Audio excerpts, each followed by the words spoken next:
about. So today I want to talk about living the American dream. All right. Like I said, a lot of us came with the hope that we would, when we get here, everything will just be perfect, and everything will just be. You get a home, you go to college, you get a house, you get a car, you go on vacation, and everything. And so far, so good for most of us. The reality we met here, it was completely different. So many of us had to do two jobs. So many of us had to. I mean, it was hectic. For myself, I remember traveling almost an hour to go get a job. And that was the story, that's been the story for many of us. I want to introduce you to today is that it is still possible for you to achieve that American dream. The next slide, please. Now, so I was talking about all this. These are the things that people think about when they come to this country, or people that haven't lived in there. They imagine a house of their own, and I thank Brother James for talking about that, right. Every single American aspires to get a house of their own. There's just something about it when you are settled, you have a house of yourself, and you can raise your kids there. And of course, you want a nice car, you want a beautiful family, you want to send your kids to college, and of course, you want to go on vacation, you want to have a business of your own. But the cost of the American dream right now has gone significantly high. If you go to the next slide, I will show you how much it costs to achieve that dream. An article was released during the week, and a lot of us can attest to it. It costs $3.4 million. So there is a number to achieving the American dream. So it's not a fictitious dream. It's not a dream in the air. It cost about 3.4 million. If you Google the article, even on Google, it's out there. They put it out there this week. For you to own a home, the average house right now, I don't know, New York is very, I know New York is very expensive. They're saying it will cost you almost $796,000 to pay your mortgage at the end of it. Now, education is a different thing entirely. Childbearing, this is the estimate for two kids, by the way. So if you're just for the entire until they get to 18, that's the cost. Until they get to 18, meaning diapers, college, school fees. I mean, college is not even there. I include college, so that's not even there. So it's not there at all. And car ownership cost, meaning from the moment you get the loan till you pay it up, you'll be paying around $271,000. Retirement savings is there. You need to take care of yourself after you've worked so hard. You need to have something in place. And these days, they are saying marriage cost is around $35,000. Thank God I get married in Nigeria. So I didn't have to. All right. So, as for those that can afford pets, they're saying it's around $67,000. You need to see some people groom their pets.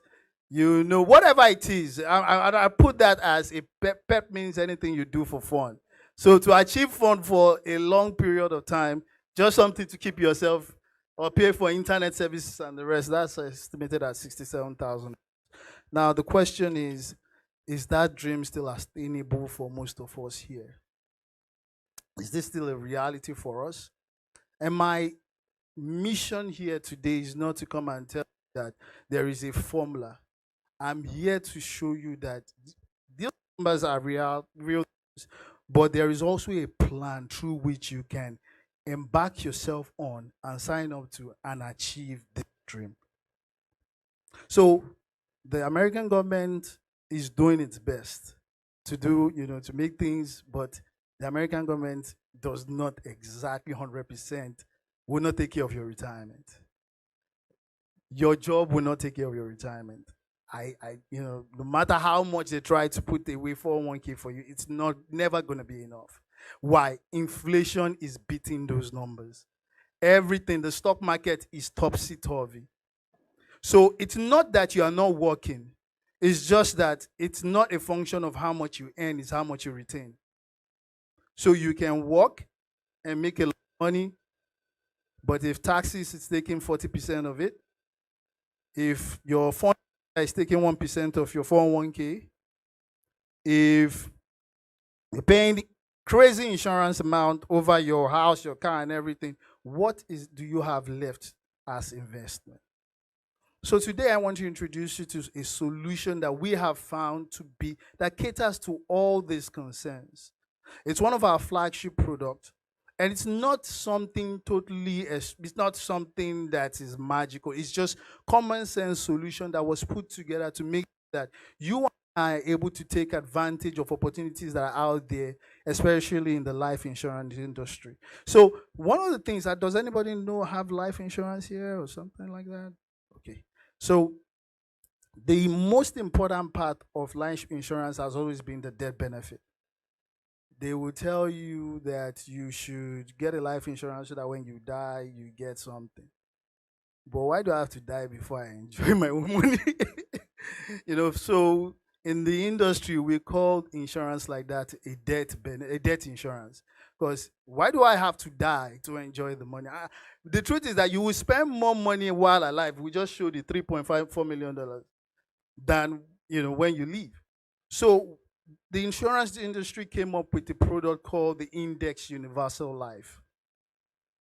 And it's a product geared towards us to not only secure that death benefit, but also have the opportunity as you are putting in the premium is accumulating between 6 to 15%.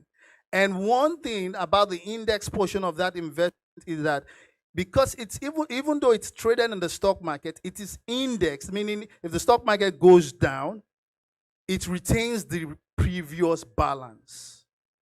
So it doesn't go down with the stock market.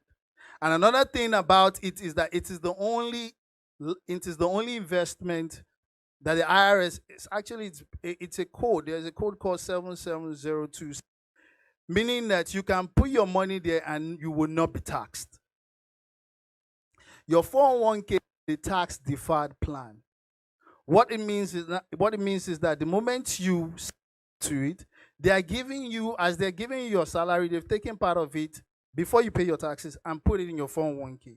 Now the problem with is this: when that money becomes $1 million when you get to retirement, you would have to pay a tax. Because you didn't pay it when you were earning. Now imagine you had $1 million going into retirement, and after you worked so hard, you discover that 30% is not yours.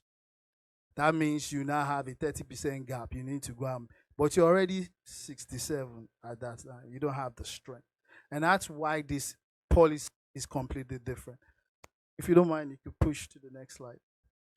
So, like I mentioned, a typical life insurance policy comes with its death benefit. This has its death benefit component in it already. But the most important thing is the living benefit that it has.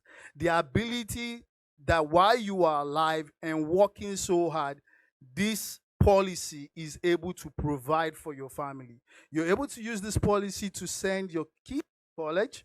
You'll be able to use this policy to get emergency funds. If something comes up and you want to, you need money immediately, this policy allows you to do that. Another thing it does is, I told you, there's cash accumulation in it. Meaning every time you pay in your premium, which is the same thing you do with your 401k, that amount is it's combining every month and year at 6 to 15% interest rate. And there is no downside to it. Meaning when the stock market goes down, like I explained, it pegs at the last value you made. Then when it picks up again, it continues like that. Now imagine a staircase. If you're on a staircase and your journey is this, you go up, you come down, you go up, you come down. That's the stock market. So you don't make incremental gains.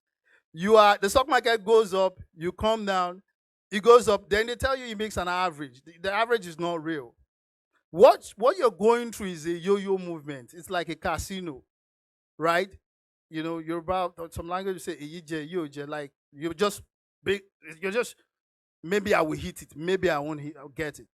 But it's not like that. And you don't have the time to go through that cycle. How many lifetimes do we have to go through that kind of cycle?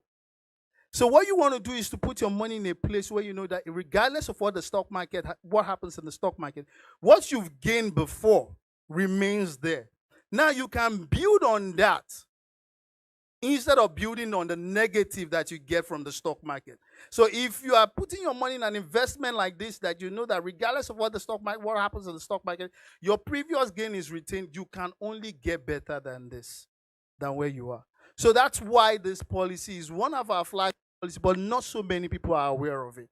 A lot of people are still putting their money in 401ks, in banks, in all sort of in life other life insurance products. So they're one of the most popular one that is out there, which by no means is not is it's not a bad product. It's just that if you have a term insurance, I'll explain it. People don't know that it is very expensive, but this is how it's expensive.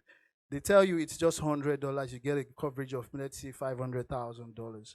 Now that means if something happens to you, you get covered for 500,000. But if you are paying $100 for 30 years, and if you don't die, what it means is that it will take your that insurance expires because you didn't die within that 30 years. Yes, that's what the term is. That's what the term is. So you imagine putting your $100 every month for 30 years in a safe, even if it was making only 1% or 2% or 3%, that's a significant amount of money.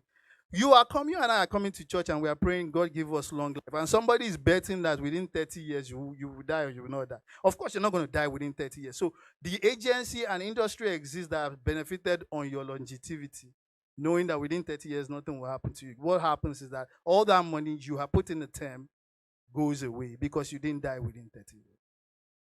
But this is why a policy like this is different. Because as you're putting in that hard-earned money, one, it is compounding for you at 6 to 15%. It is protected against market losses, inflation, and it is tax-free. So you're getting to your retirement, you are not saying that 30% belongs to Uncle Sam. Everything that you put there is after tax. So everything belongs to you. So this is something that we do. We go out, we talk to people about it, but this is more of a plan, like I told you. It's not a one size fit all thing. I have to sit down with you, and like my brother came here and said, I have to look at, okay, what's the roadmap? What's the plan you have in the next 10 to 15 years? I will sit down with you, we will map it out and say, I want to get a house. And I will show you how you can use the same policy to achieve that. So the American dream is not dead. You just need to get the right vehicle to achieve it. And I hope with this, one of the benefits I want to mention, if you don't mind, is the next slide.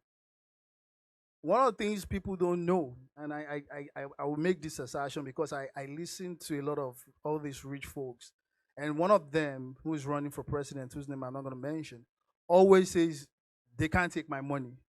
Why? Because he locks it up in a place like this. The IRS can't touch it.